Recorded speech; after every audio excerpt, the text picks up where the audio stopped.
Pada abad 13-14 itu abad di mana kekaisaran Mongol itu mengalami masa keemasan. Kekuasaannya itu besar banget sehingga Mongol adalah negara yang ditakuti oleh negara-negara lain. Tapi di tanah Jawa, Jawa ini sekarang salah satu pulau di Indonesia ya guys ya. Saat Mongol ingin menguasai Jawa, bukannya dapet, Mongol malah kalah. Kalahnya itu kekalahan yang bisa dibilang memalukan. Padahal Jawa dibanding Mongol dari segi wilayah, dari segi kekuatan itu jauh banget, bagaikan gajah dan semut. Jawa cuma negara kecil, tapi bisa ngebikin Mongol semalu itu. Kayak gimana sih ceritanya? Raja Nihau, namaku Intan, selamat datang di channel aku Dynasty. Buat teman-teman yang mau mendukung channel ini supaya channel ini bisa lebih baik lagi, bisa lebih maju lagi, teman-teman bisa mendukung via Saweria yang linknya Intan taruh di deskripsi. Dukungan sekecil apapun berarti banget buat channel ini, dan di Saweria itu teman-teman bisa menulis video request, pertanyaan, ataupun support yang nantinya Intan bakal bacakan di video berikutnya. Juga ini spoiler ya, kalau teman-teman suka sama baju yang Intan pakai, ditunggu tanggal 1. Ini rilis bulan depan. Okay, let's start! Intan pernah membahas Genghis Khan. Genghis Khan itu pendiri kekaisaran Mongol. Intan juga pernah membahas Kubilai Khan, di mana pada saat Kubilai Khan ini berkuasa, kekaisaran Mongol itu adalah kekaisaran terbesar dalam sejarah. Kekuasaannya itu mulai dari Laut Jepang sampai beberapa wilayah di Eropa Timur. Karena Mongol itu negara yang kuat, Kubilai Khan itu suka banget ekspansi ke negara lain. Ekspansi itu maksudnya dia itu ngirim utusan ke negara lain untuk diajak bergabung. Misalkan ke negara Tibet, dia ngirim utusan itu nemui penguasa dari kerajaan Tibet. Utusan itu bilang, Tibet itu negara kecil loh, Tibet itu rawan diserang sama negara-negara lain. Kalau nggak Mongol yang nyerang, bakal diserang negara lain. Daripada gitu, ayo toh kamu tuh join sama kekaisaran Mongol. Kalau kamu join sama kekaisaran Mongol itu ya kamu bakal ditakuti sama negara-negara lain karena kamu sudah bagian dari Mongol. Untuk masalah upeti bulanan gampang kok, bisa dinego. Tapi kalau kamu nggak mau perang, kalau perang kamu bisa bayangkan sendiri hasilnya kayak gimana. Pada saat itu Tibet itu merasa ya udah dia itu sudah negara kecil, kekuatan militernya itu juga lemah, ya udah akhirnya Tibet setuju untuk bergabung dengan Mongol. Itu Tibet. Ada juga yang kecil-kecil cabai rawit. Meskipun negaranya negara kecil, di atas kertas itu masih menang Mongol, tapi dia berani melawan Mongol seperti Jepang. Dan at the end Jepang itu bisa mengatasi serangan-serangan dari Mongol sehingga Jepang tidak pernah menjadi bagian dari kekaisaran Mongol. Intan pernah bahas gimana Jepang negara sekecil itu kok bisa menang melawan Mongol yang sebesar dan sekuat itu. Buat teman-teman yang kepengen tahu detailnya ada di videonya Kubilai Khan. Ini nih linknya, di deskripsi juga sudah Intan taruh. Selain Jepang yang kecil-kecil cabai rawit itu tanah Jawa, Kubilai Khan juga ngirim utusan ke tanah Jawa, mengirim utusan ke Raja Kertajaya yang merupakan penguasa Singosari. Singosari itu sekarang Malang ya guys ya.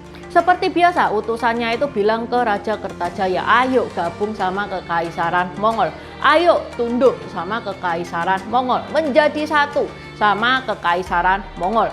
Raja Kertajaya itu marah banget. Saking marahnya dia sampai motong telinga utusannya Kubilai Khan.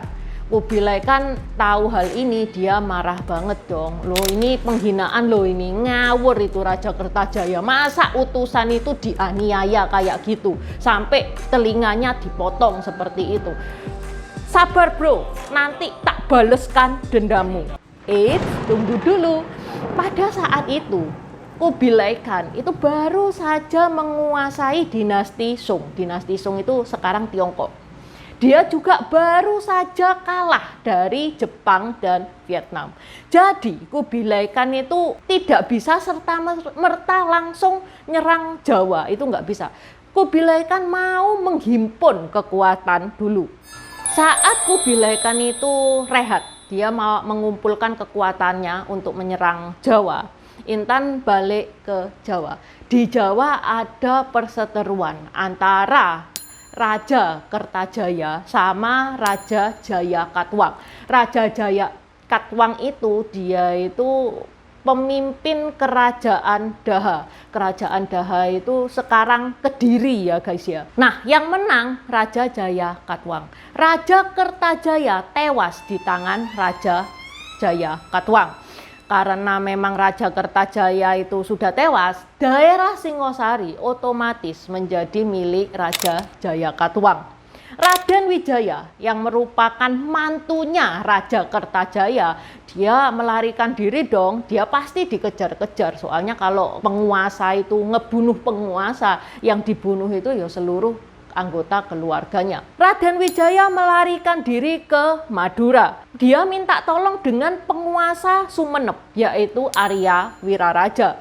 Raden Wijaya bilang ke Arya Wiraraja, bro, tolongin aku bro, ini loh, kamu bilang ngoto sama Raja Jaya Katuang supaya aku bisa tinggal di Jawa. Nanti kalau berhasil kamu tak kasih ini dah, ada negosiasi tersendiri.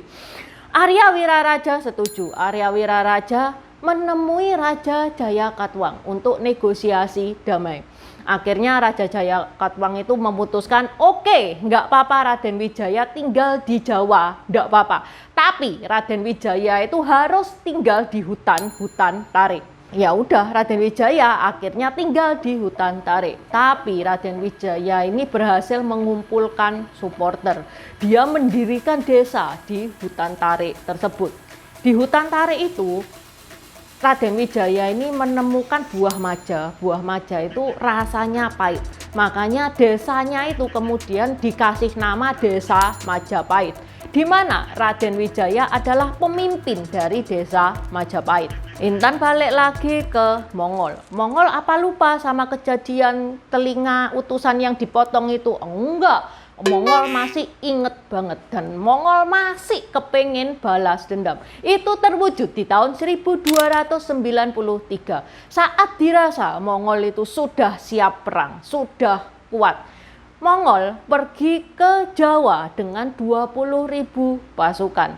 Nyampe Jawa, pasukannya Mongol ini kebingungan. Karena pemimpinnya sudah berubah. Raja Kertajaya yang motong telinga utusan itu sudah tewas. Raden Wijaya itu ngelihat Mongol itu lagi kebingungan, didatangi Mongol itu. Dia itu menjamu Mongol dengan baik. Terus Raden Wijaya itu bilang gini sama Mongol, bro, sekarang Jawa itu pemimpinnya sudah ganti. Pemimpinnya sekarang itu Raja Jaya Katuang. Wah, itu raja itu nggak bisa diajak omong. Percuma nego sama Raja Jaya Katuang itu percuma. Satu-satunya cara, gimana kalau kamu ngebantu aku menggulingkan Raja Jaya Katuang? Kalau aku sudah jadi raja, nanti aku bakal tunduk sama Mongol. Gimana? Setuju? Tak kasih tahu ya bro, aku ini satu-satunya keturunannya Ken Arok yang masih hidup. Dan kamu tahu dewe, aku tuh sangat dicintai oleh rakyatku. Pasti rakyatku itu sangat mendukung aku untuk menjadi raja. Soalnya memang hakku loh itu jadi raja itu. Akhirnya Mongol pun itu setuju untuk membantu Raden Wijaya. Perlu teman-teman ketahui, Ken Arok itu salah satu pemimpin yang namanya itu sudah internasional. Dia disegani di mana-mana. Salah satu faktor kenapa pasukan Mongol itu mau membantu Raden Wijaya, ya karena Raden Wijaya itu menggunakan nama besarnya Ken Arok.